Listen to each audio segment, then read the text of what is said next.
My name's Holly Bell, I'm a recipe writer and I blog at recipesfromanormalmum.com. Today in the Keep Calm and Bake series for Scoff, I'm going to make a spooky Halloween witch that hides a cake underneath. It's quite easy to make, takes a little bit of concentration, but hopefully by the end of it you'll be able to make your own spooky witch or wizard.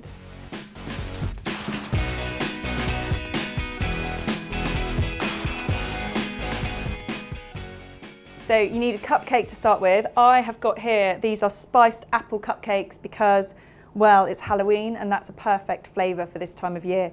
So just take the wrapper off and then what you want to do is turn it upside down. So get rid of the wrapper, and I've got some buttercream here that I've made, and pop a little bit onto the plate or platter, whatever you're going to use to put your witch or wizard on, and this will stop it from moving around. Put the buttercream onto the top of the cupcake and then use it basically almost like plaster to go all the way around. This is going to keep the skirt of the witch really secure.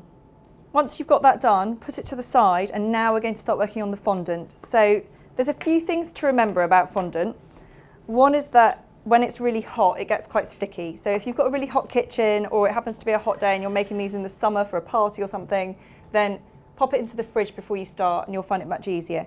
I'm going to start with the black fondant. What I've got here is a bit of cornflour. You can use a little bit of cornflour to stop your fondant from sticking. Massage it a little bit, pop it down, and then use a rolling pin. I would say go to a little bit less than maybe ½ centimetre. Take another cupcake so that you can sort of measure it.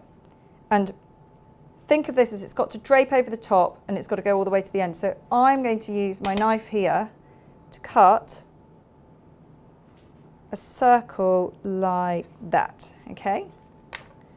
Pick it up and then any hard edges, just use your finger to squash them in. Place it in the middle and just let it drape over.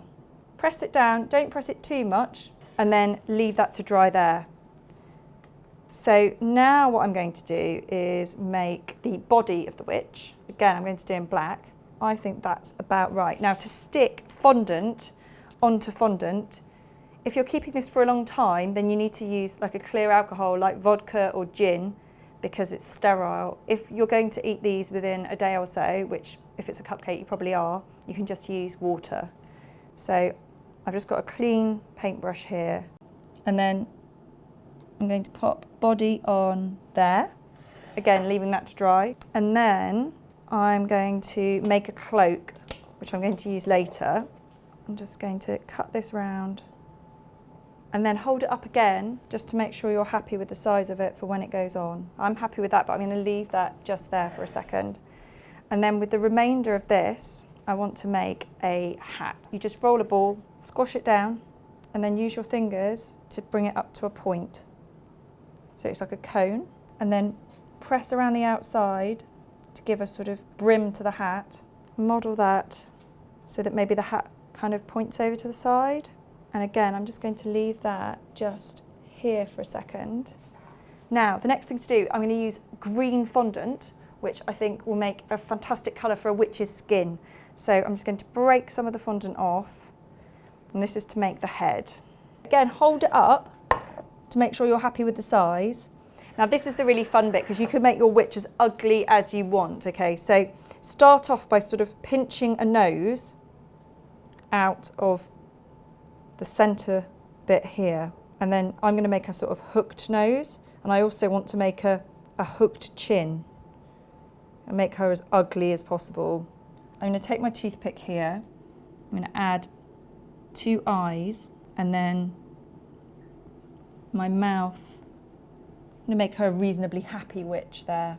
I'm going to try and smooth the face so that she doesn't look too lumpy and bumpy, but I can't forget obviously to put a wart on her nose. That's very important for a witch. I don't think you can be a proper witch without, so use the water again to fix it on. And then I'm going to bring the plate back over and pop the head on like so. And then I'm going to leave that to dry. Now I'm going to make some arms here. The arms are really easy. Take some more of the green. Okay, so roll This is a bit like when you used to make snakes as a child. So you just roll this into 2 snakes and then cut it in half. Bring your witch back over, and you kind of want to add these arms like this. Now I'm going to show you the back of this to show you how you do it. So because this is quite sort of pliable fondant, it's quite sticky because it's hot in here, I can just actually just stick that straight down. Right, so then we've got the cloak. This is what I made earlier, and I'm just going to get some water. Don't add too much again, because what it can do, if you add too much, it can go through and it can be really difficult to work with and make it really, really sticky.